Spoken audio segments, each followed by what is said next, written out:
عندما سئل الرئيس اللبناني ميشيل عون إلى أين يتجه لبنان، كان جوابه هكذا: نحن لوين رايحين؟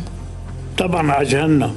لكن وعلى ما يبدو لم يكن عون يمزح فقط، فالوضع اللبناني يتجه لجهنم حقا، والتهديد والسلاح بات هو الحل للعيش في لبنان. فإذا كنت مواطنا لبنانيا ولديك أموال في أحد البنوك وتريد الحصول عليها كما يحدث في كل دول العالم، فإنك لن تحصل عليها أبدا، وسيحدد لك البنك مبلغا محددا يمكن أن تسحبه، وبقية الأموال ستبقى في البنك بانتظار الإفراج عنها. باختصار، في لبنان حتى أموالك لا يمكنك الحصول عليها، والسبب الانهيار الاقتصادي الفادح. فكان الحل أن تقتحم البنوك ويفرج عن الأموال، وهذا ما حدث تماما في بلد الأرز. لبنان والسرقة الوهمية.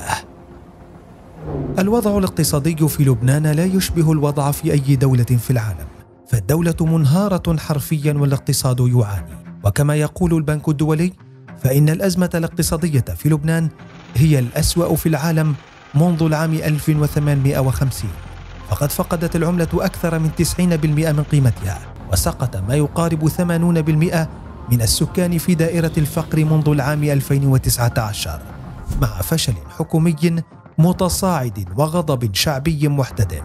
لم تكن تلك هي المعضلة الوحيدة، فالمعضلة كانت بانهيار العملة وانهيار البنوك معها، إذ يوجد آلاف المواطنين الذين أودعوا أموالهم في البنوك بالعملة الصعبة أو ما يعادلها بالليرة اللبنانية، لكن البنوك اليوم باتت عاجزة عن دفع تلك الودائع كلها بسبب انهيار العملة.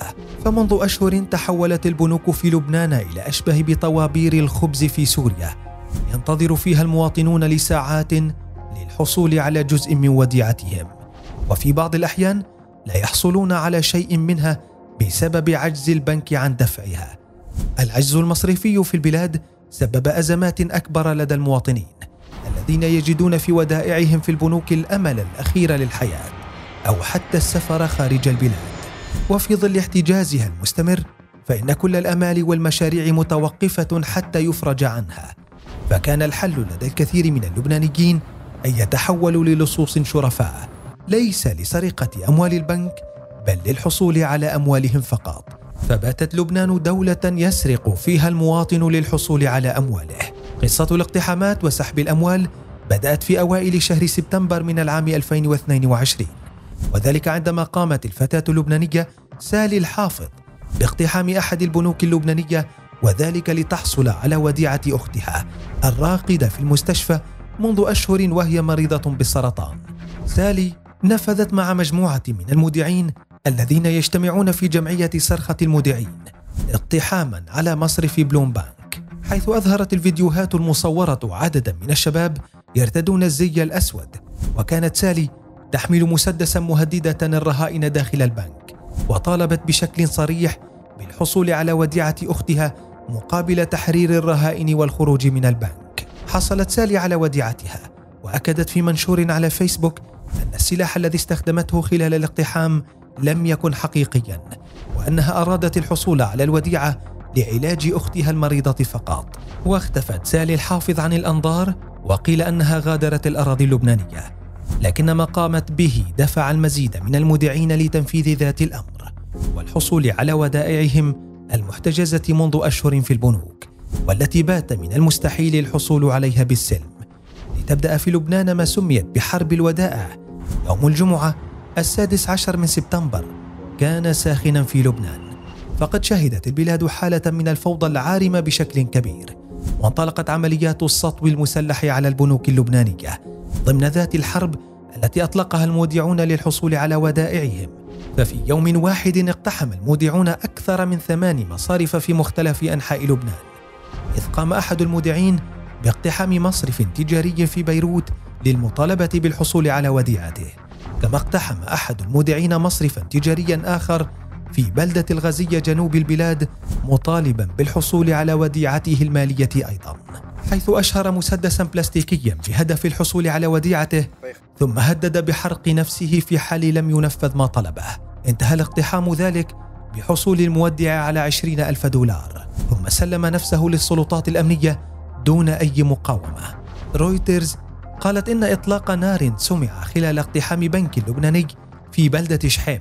وأفادت وكالة الأنباء اللبنانية بأن وزير العدل الأسبق أشرف ريفي واصل البنك في الطريق الجديدة للتفاوض مع مودع يحتجز موظفين.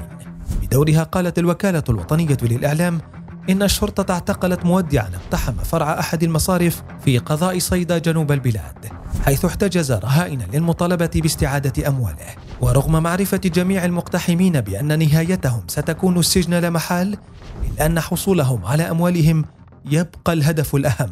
وبينما كان المودعين يحاولون تنفيذ المزيد من الاقتحامات، كانت الحكومة تتخبط أكثر ما هي متخبطة بطبيعة الحال.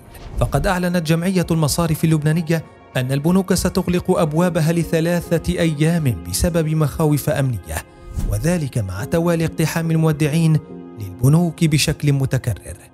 رئيس حكومة تصريف الأعمال نجيب ميقاتي بدوره دعا لجلسة داخل البرلمان اللبناني، وقال أن أساسات الدولة متصدعة، وأكد أن لبنان يواجه أزمة صعبة جدا.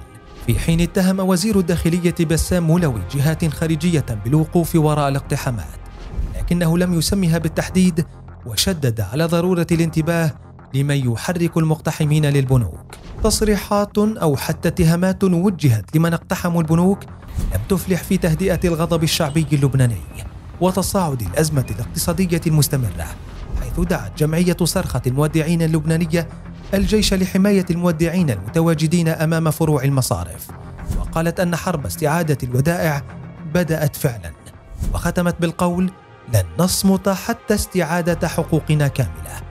الانهيار الاقتصادي في لبنان لم يكن بسبب يوم أو يومين، فمنذ العام 2019 فرضت المصارف اللبنانية قيودا مشددة للغاية على سحب الودائع، ثم زادتها تدريجيا حتى بات من المستحيل على المودعين سحب أموالهم، خصوصا الأموال المودعة بالدولار الأمريكي، بسبب تراجع قيمة الليرة أمام الدولار، في وقت كان أثرياء لبنان قد سحبوا أموالهم منذ سنين، أو أنهم بشكل أدق هربوها لخارج البلاد، لتكون تلك هي عملية الاقتحام الأكبر في تاريخ لبنان، وليس اقتحام سالي الحافظ أو البقية. فإلى أين يتجه لبنان أكثر من ذلك؟